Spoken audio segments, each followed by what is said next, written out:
बिस्मिल्लाहिर्रहमानिर्रहीम। आज से मैं ऑसिलेशंस के ऊपर लेक्चर्स स्टार्ट कर रहा हूँ। तो आज ऑसिलेशंस चैप्टर का पहला लेक्चर है।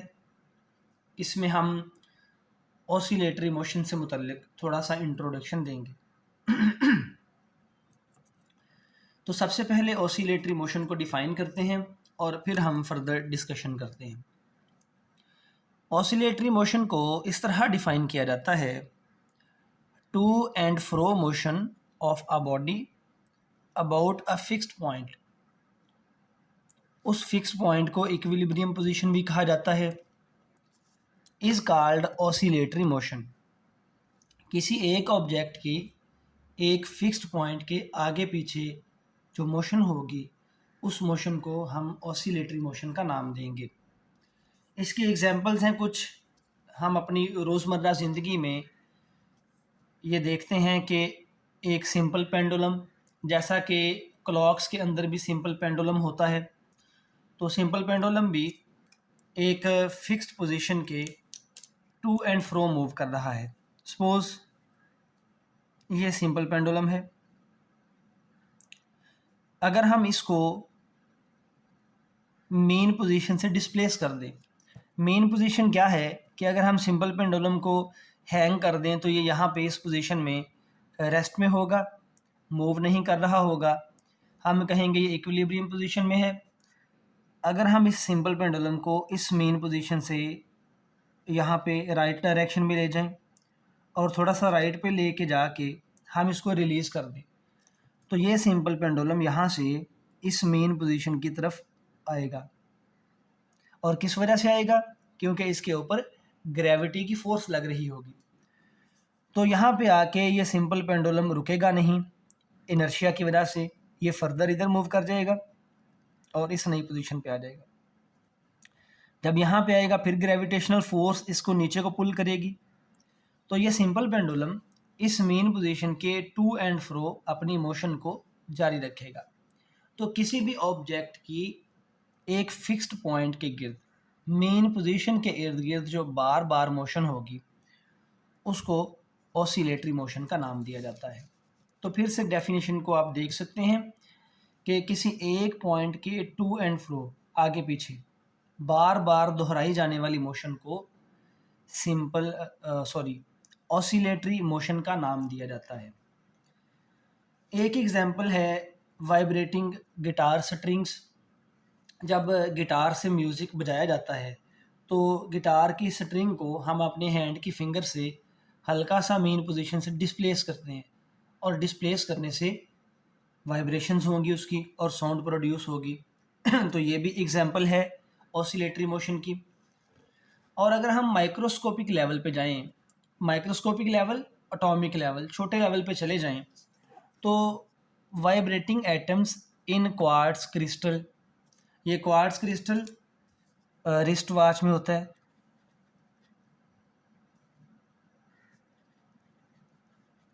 रिस्ट वॉच के अंदर क्वार्ट्ज क्रिस्टल है। क्वार्ट्ज क्रिस्टल की घड़ियाँ बनी होती हैं, तो उनके अंदर जो एटम्स हैं वो भी वाइब्रेट कर रहे होते हैं।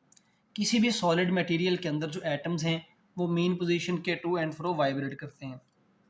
इसी तरह से माइक्रोस्कोपिक स्केल पे एक और एग्जांपल है vibrating molecules of air that transmit sound waves. जब हम कोई बात करते हैं तो हमारी आवाज़ एक जगह से दूसरी जगह जो पहुंचती है वो एयर के मॉलिक्यूल्स की वाइब्रेटरी मोशन की वजह से ही होती है। तो ये कुछ एग्जांपल्स हैं ऑसिलेटरी मोशन की। और सिंपली हम अगर एक लाइन में बात करें, सपोज ये एक फिक्स्ड पॉइंट है और यहाँ पे एक ऑब्जेक्ट पड़ा हुआ है जिसका मैस है m। सपोज ये मैस m है, तो अगर ये इस फिक्स पॉइंट O के टू एंड फ्रो, आगे पीछे अपनी मोशन को बार बार रिपीट करता रहेगा, तो हम कहेंगे कि ये ऑसिलेटरी मोशन होगी इस ऑब्जेक्ट की। अब इस एग्जांपल की तरफ दोबारा से आ जाते हैं। एक सिंपल पेंडुलम जो है, जब हम उसको मेन पोजीशन से डिस्प्लेस करते हैं, चाहे राइट साइड पे डिस्प्लेस करें या लेफ़्ट साइड पे ले जाएं, तो जब हम इस सिंपल पेंडुलम को मेन पोजीशन से लेफ़्ट या राइट किसी पोजीशन पे लेके जाके रिलीज़ करते हैं, छोड़ देते हैं, तो ये सिंपल पेंडुलम वापस आता है इस मेन पोजीशन यानी इक्विलिब्रियम पोजीशन की तरफ। और क्यों आता है? क्योंकि इसके ऊपर ग्रेविटी की फोर्स लग रही होती है। अब ये पेंसिल है, अगर मैं ये कहूँ कि ये इसकी पोजीशन है यहाँ पे इनिशियली, मैं इस पेंसिल को इसकी इस पोजीशन से डिस्प्लेस करता हूँ, मैं इसको राइट साइड पे ले जाता हूँ, तो ये पेंसिल खुद ब खुद वापस अपनी इस जगह पे नहीं आ सकती। ये मैंने डिस्प्लेस किया, जहाँ पेंसिल गई वहीं पड़ी हुई है, तो ये वापस नहीं आ रही। क्यों? क्योंकि इसको मेन पोजीशन की तरफ लाने के लिए कोई फोर्स एक्ट नहीं कर रही। लेकिन ये जो सिंपल पेंडुलम था ये मेन पोजीशन पे आ गया क्योंकि इसके ऊपर एक फोर्स एक्ट कर रही थी, वो फोर्स थी ग्रेविटी की। तो ग्रेविटी की फोर्स की वजह से सिंपल पेंडुलम मेन पोजीशन पे आया। इसका मतलब ये है कि ऑसिलेटरी मोशन के लिए, वाइब्रेटरी मोशन के लिए एक फोर्स का होना ज़रूरी है। एक फोर्स तो ये है ना, मैंने फोर्स लगाई और इसको डिस्प्लेस कर दिया, लेकिन ये फोर्स इसको वापस नहीं ला रही। लेकिन ऐसी फोर्स का होना ज़रूरी है जो ऑब्जेक्ट को मेन पोजीशन की तरफ ले आए। तो ऐसी फोर्स को हम रीस्टोरिंग फोर्स का नाम देते हैं। हम इसको डिफाइन भी कर लेते हैं। Restoring force, it is defined as a force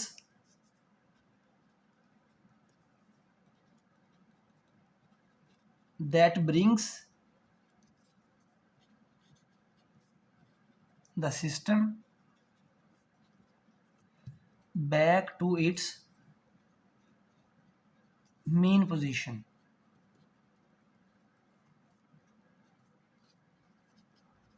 Is called restoring force. Restoring इसके नाम से भी जाहिर है। रीस्टोर का मतलब है पहली जगह पे वापस ले आना। जब कोई सिस्टम डिस्टर्ब हुआ तो उसको रीस्टोर कर देना, उसकी पहले वाली हालत को बहाल कर देना। तो ऐसी फोर्स जो किसी सिस्टम को उसकी मेन पोजीशन पे वापस ले आती है। अब मेन पोजीशन क्या है? मैं यहाँ पे नाम लिख देता हूँ कुछ।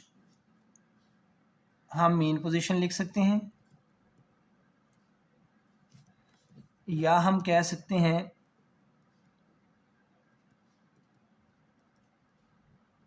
इक्विलिब्रियम पोजीशन, या एक और लफ्ज़ इस्तेमाल कर लें, स्टेबल पोजीशन। इन सब टर्म का एक ही मतलब है, वो पोजीशन जहाँ पे एक सिस्टम स्टेबल है, इक्विलिब्रियम में है, मेन पोजीशन पे है, वो पोजीशन जहाँ पे सिस्टम जो है वो रेस्ट में है, या हम कह सकते हैं कि इस पोजीशन पे सिस्टम के ऊपर कोई फोर्स नहीं लग रही। Equilibrium position, stable position, main position, वो पोजीशन जहाँ पे ऑब्जेक्ट के ऊपर या सिस्टम के ऊपर कोई फोर्स एक्ट नहीं कर रही होती। तो रीस्टोरिंग फोर्स को डिफाइन करने के बाद हम रीस्टोरिंग फोर्स की कुछ प्रॉपर्टीज़ को डिस्कस कर लेते हैं।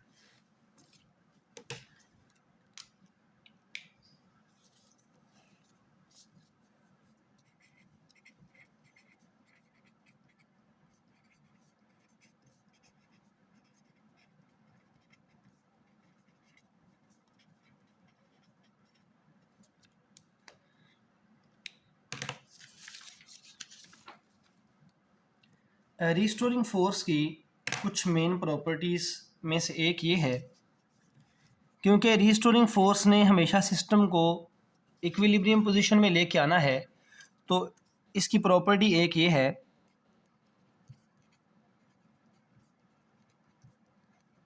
The restoring force always acts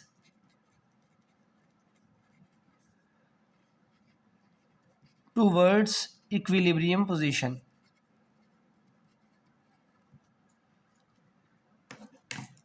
हम एक ऑब्जेक्ट को डिस्प्लेस करते हैं, जैसा कि सिंपल पेंडुलम है। हम इसको मेन पोजीशन से राइट साइड पे ले आएं, या हम इसको डिस्प्लेस करके मेन पोजीशन से लेफ़्ट साइड पे ले जाएं। इसके ऊपर लगने वाली जो रीस्टोरिंग फोर्स होगी उसकी डायरेक्शन हमेशा मेन पोजीशन की तरफ होगी। जब ये मेन पोजीशन से राइट साइड पे होगा तो रीस्टोरिंग फोर्स की डायरेक्शन लेफ़्ट की तरफ होगी। जब ये ऑब्जेक्ट मेन पोजीशन से लेफ़्ट साइड पे जाएगा तो रीस्टोरिंग फोर्स की डायरेक्शन राइट डायरेक्शन में होगी।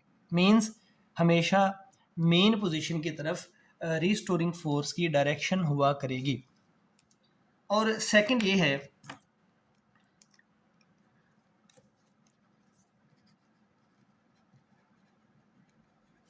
restoring force is directly proportional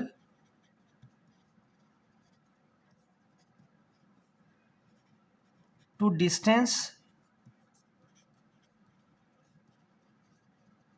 from main position।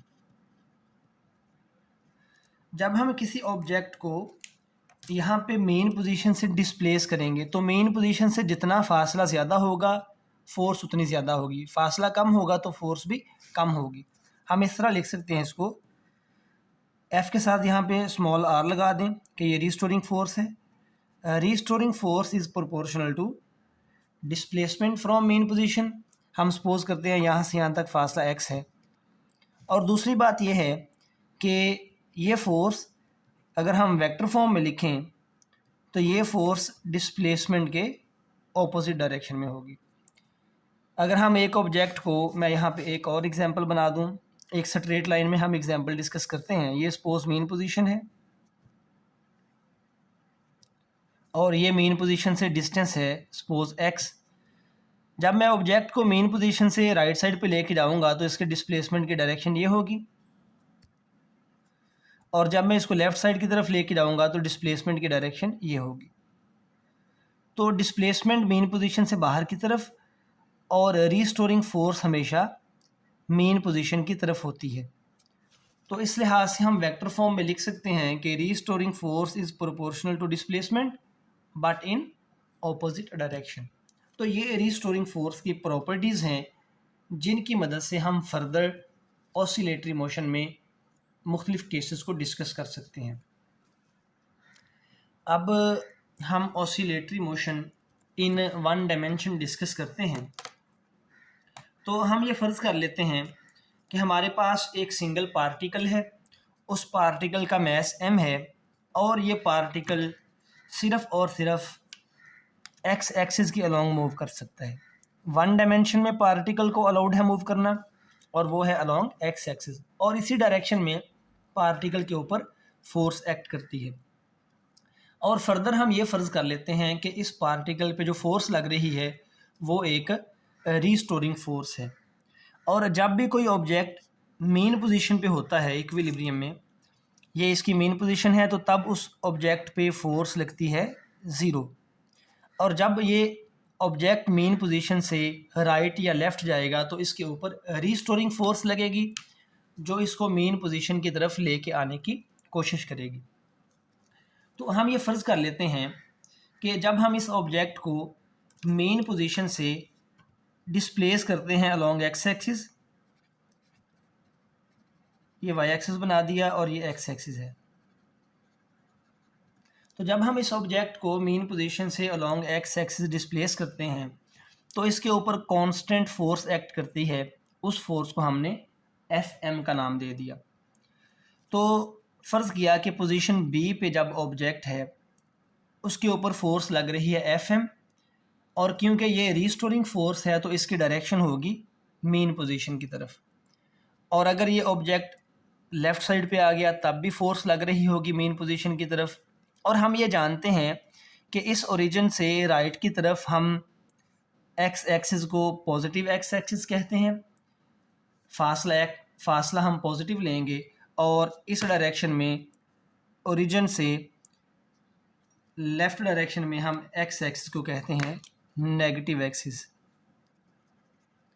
और इस तरफ डिस्प्लेसमेंट की वैल्यूज़ या फोर्स की वैल्यूज़ को हम नेगेटिव साइन से रिप्रेजेंट करेंगे। तो अब इस पार्टिकल पे इस एक्स एक्सिस के लिहाज से फोर्स इस तरह लग रही है कि जब फासला x 0 से ग्रेटर होगा, ये ऑब्जेक्ट मीन पोजीशन से राइट की तरफ होगा, तो फोर्स एफ एक्स होगी माइनस एफ एम। माइनस का साइन ये शो करता है कि ये फोर्स की डायरेक्शन होगी अलोंग नेगेटिव एक्स एक्सिस। और जब ये फासला x 0 से कम होगा, ओरिजिन से लेफ्ट साइड पे जो डिस्टेंस है उसको हम नेगेटिव से शो करते हैं, ये 0 से कम फासला कंसिडर किया जाता है। तो जब फासला x 0 से कम होगा तब अलोंग x एक्सिस फोर्स लग रही होगी प्लस एफ एम। प्लस का साइन ये शो करता है कि ये फोर्स लग रही है along positive x axis. Right direction में फोर्स की वैल्यूज़ पॉजिटिव और लेफ्ट डायरेक्शन में फोर्स की वैल्यूज़ को नेगेटिव कंसिडर करेंगे। अब ये मेन चीज़ है, इस फोर्स की वजह से ये ऑब्जेक्ट मेन पोजीशन के टू एंड फ्रो ऑसिलेट करेगा। अगर हम कंसिडर करें कि किसी टेबल के ऊपर ये पार्टिकल पड़ा है और टेबल फ्रिक्शनलेस है, एयर की रेजिस्टेंस भी नहीं है, तो ये पार्टिकल इस रिस्टोरिंग फोर्स की वजह से फॉर एवर ऑसिलेट करता रहेगा। तो अब हमने फर्दर ये डिस्कस करना है कि इस ऑसिलेटरी मोशन से रिलेटेड कौन कौन से टर्म्स हैं। एक टर्म है टाइम पीरियड, बल्कि उससे पहले हम एक टर्म डिफाइन कर लेते हैं, एम्पलीट्यूड। जब हम किसी ऑब्जेक्ट को मेन पोजीशन से डिस्प्लेस करते हैं तो मेन पोजीशन से कुछ ना कुछ उसका फासला होगा। जैसा कि ये पोजीशन लें तो मेन पोजीशन से थोड़ा सा फासला है, फासला बढ़ गया और बढ़ गया और बढ़ गया। तो मेन पोजीशन से जो मैक्सिमम डिस्टेंस होगा वो पॉइंट जहाँ तक ऑब्जेक्ट मेन पोजीशन से दूर जा सकता है, उस पॉइंट तक का जो फासला होगा, मैक्सिमम जो डिस्टेंस होगा, उसको हम एम्पलीट्यूड का नाम देते हैं। तो इसको डिफाइन इस तरह कर लेते हैं, the maximum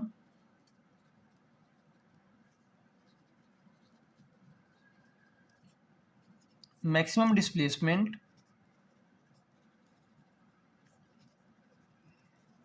from mean position is called amplitude. और ये याद रखिए कि ऑसिलेटरी मोशन में मेन पोजीशन से राइट की तरफ और मेन पोजीशन से लेफ़्ट की तरफ मैक्सिमम डिस्टेंस सेम रहता है, तो मेन पोजीशन से राइट या लेफ़्ट की तरफ एम्पलीट्यूड भी सेम होगा। और एक टर्म है ऑसिलेटरी मोशन में फ्रीक्वेंसी।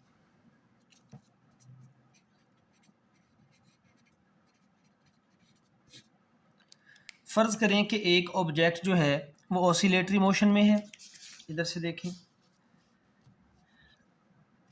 हम इस ऑब्जेक्ट को बी पॉइंट से रिलीज़ करते हैं, इसके ऊपर रीस्टोरिंग फोर्स लग रही है, तो रीस्टोरिंग फोर्स की वजह से ये ऑब्जेक्ट पॉइंट बी से मेन पोजीशन पे आएगा, यहाँ से फिर ए पे, और ए से जब ये हो के वापस यहाँ तक आएगा तो हम कहेंगे कि इस ऑब्जेक्ट ने ऑसिलेटरी मोशन में एक चक्कर मुकम्मल किया है। फिर से देखिए, बी से ऑब्जेक्ट ए तक गया, ए से लौट के वापस आ गया, तो हम कहेंगे ये है एक साइकिल या एक ऑसिलेशन। अब कोई ऑब्जेक्ट एक सेकंड में कितने चक्कर लगाता है?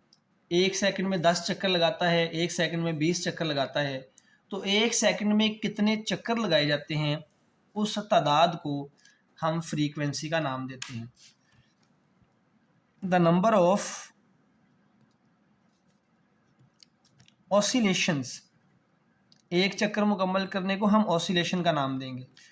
Number of oscillations completed in 1 second is called frequency। अब यहाँ पे ये जो टर्म है ऑसिलेशन, इसके लिए हम वाइब्रेशन का लफ्ज़ भी इस्तेमाल कर सकते हैं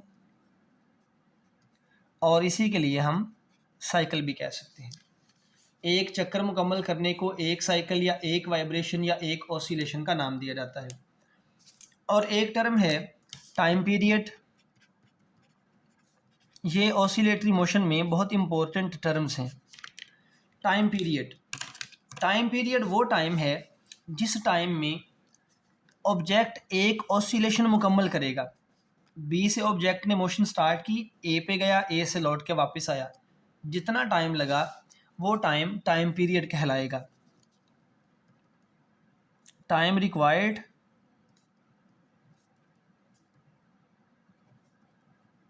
to complete one vibration is called time period.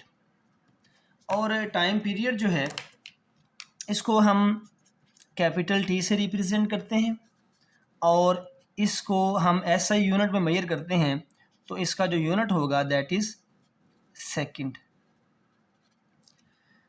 ये जो फ्रीक्वेंसी और टाइम पीरियड हैं ये आपस में एक दूसरे के साथ रिलेटेड हैं इस तरह से that frequency is equal to 1/t।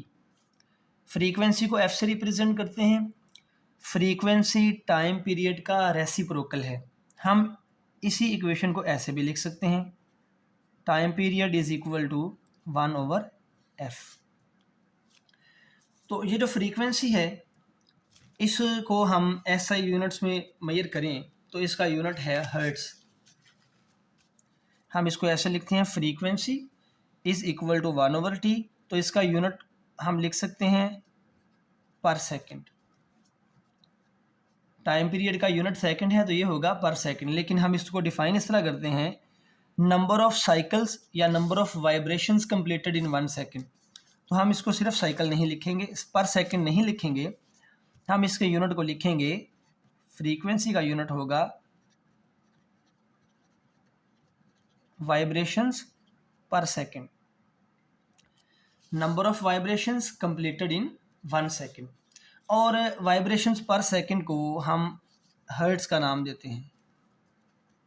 ये साइंटिस्ट था हर्ट्स, उसके नाम के ऊपर इस फ्रीक्वेंसी के यूनिट का नाम है। अब ऑसिलेटरी मोशन से मुतल्लिक हम कुछ और टर्म्स भी डिस्कस करते हैं। अब हम बात कर लेंगे वेलोसिटी के बारे में। देखें, जब एक ऑब्जेक्ट मूव कर रहा है, ऑसिलेट कर रहा है, तो जाहिर है कि उसकी वेलोसिटी होगी, उसकी स्पीड होगी। अब हम इसी डायग्राम के लिहाज से डिस्कस करते हैं। हम ये फ़र्ज़ कर लेते हैं कि शुरू में जो ऑब्जेक्ट है वो रेस्ट में है। शुरू में ये वाला मैस एम, ये पार्टिकल एम पोजीशन बी पे है, रेस्ट में है, और इसके ऊपर फोर्स लग रही है एफ एम, और फोर्स की डायरेक्शन है मीन पोजीशन की तरफ। रीस्टोरिंग फोर्स मीन पोजीशन की तरफ लग रही, हमने इसको किसी तरह से यहाँ होल्ड करके रखा हुआ। तो इनिशियली एट पोजीशन बी इस पार्टिकल की वेलोसिटी होगी 0, और फिर ये पार्टिकल जो है ये मूव करना शुरू करता है। तो जब ये पार्टिकल यहाँ से मेन पोजीशन की तरफ आ रहा होगा इस तरह से, तो इसकी मोशन की डायरेक्शन है along negative x axis. Positive x axis की तरफ हमने तमाम क्वांटिटीज़ का साइन पॉजिटिव रखना है, नेगेटिव एक्स एक्सिस की तरफ तमाम क्वांटिटीज़ का साइन हम नेगेटिव रखेंगे। तो जब, बल्कि हम इसको इस तरह कह लेते हैं, मेन पोजीशन से ये जो मैक्सिमम डिस्प्लेसमेंट है उसको हम एक्स एम कह लेते हैं। हम लिखेंगे at displacement x is equal to x m, velocity is equal to 0। और जब ये पार्टिकल मूव करके इस तरफ आ रहा होगा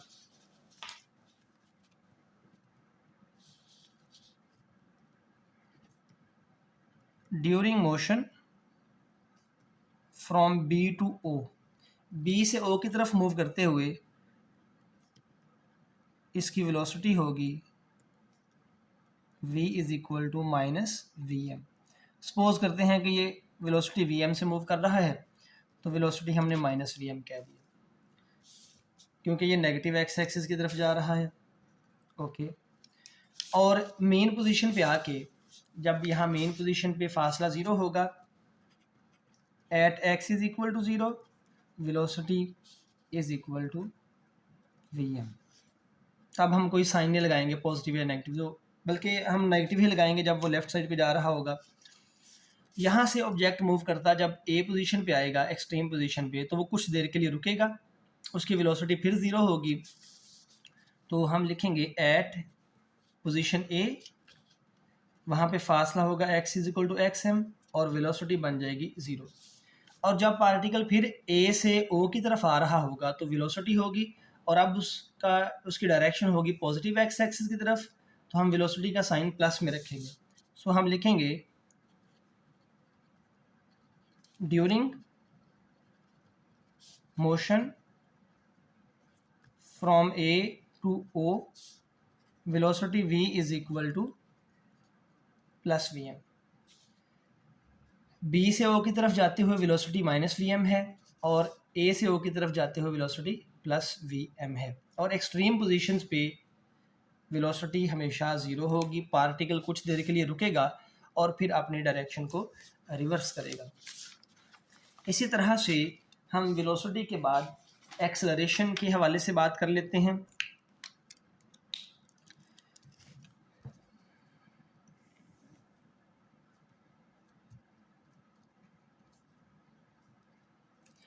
हमने शुरू में बात की है कि मेन पोजीशन पे हमेशा फोर्स होगी 0। तो अगर मेन पोजीशन पे फोर्स 0 है तो फिर मेन पोजीशन पे ऑसिलेटरी मोशन में एक्सेलरेशन भी हमेशा 0 ही होगा।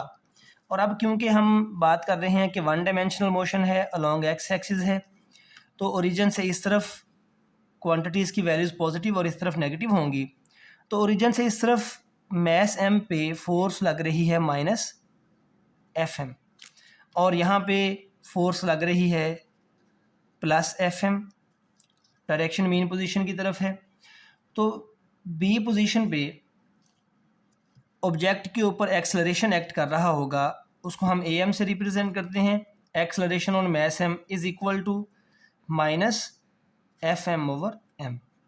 हम इस तरह से एक्सेलरेशन की वैल्यू लिखेंगे, this is at point B. Newton के सेकंड लॉ के मुताबिक हम ये लिखते हैं F is equal to M A. तो यहाँ से हमने एक्सेलरेशन लिखा है A is equal to F over M. तो जो एक्सेलरेशन की डायरेक्शन होगी वही फोर्स की डायरेक्शन होगी। अगर force along negative x axis है तो एक्सेलरेशन भी अलोंग नेगेटिव एक्स एक्सिस ही होगा, क्योंकि जिस तरफ फोर्स उसी तरफ एक्सेलरेशन। अब इसी तरह से जब हम बात करेंगे at point A point A पे फोर्स लग रही है एफ एम, तो उसकी वजह से एक्सेलरेशन होगा A is equal to plus F M over M. F के साथ एम लगाने का मतलब ये है this is force on mass M. तो एक्सेलरेशन की डायरेक्शन और साइन भी आप देख सकते हैं। एक्सेलरेशन भी हमेशा मेन पोजीशन की तरफ ही होगा, जिस तरफ फोर्स न्यूटन के लॉ के मुताबिक उसी तरफ होगा एक्सेलरेशन। मेन पोजीशन पे एक्सेलरेशन 0, एक्सट्रीम पोजीशन पे एक्सेलरेशन फोर्स के मुताबिक होगा, और एक्सेलरेशन का वही साइन और वही डायरेक्शन होगी जो फोर्स का साइन और फोर्स की डायरेक्शन होगी। तो इस लेक्चर में हम अपने डिस्कशन को यहीं तक रखते हैं। इससे अगले लेक्चर में मैं ऑसिलेटरी मोशन को ग्राफिकली भी एक्सप्लेन करने की कोशिश करूँगा, और हम ग्राफिकली मोशन को और ऑसिलेटरी मोशन का graph with respect to time भी डिस्कस करेंगे, और हम ऑसिलेटरी मोशन में कंजर्वेशन ऑफ एनर्जी के हवाले से भी ग्राफिकल डिस्कशन करेंगे। तो आज का लेक्चर यहाँ पे है, इंशाल्लाह हम अगले लेक्चर में यहाँ से ही आगे कंटिन्यू करेंगे।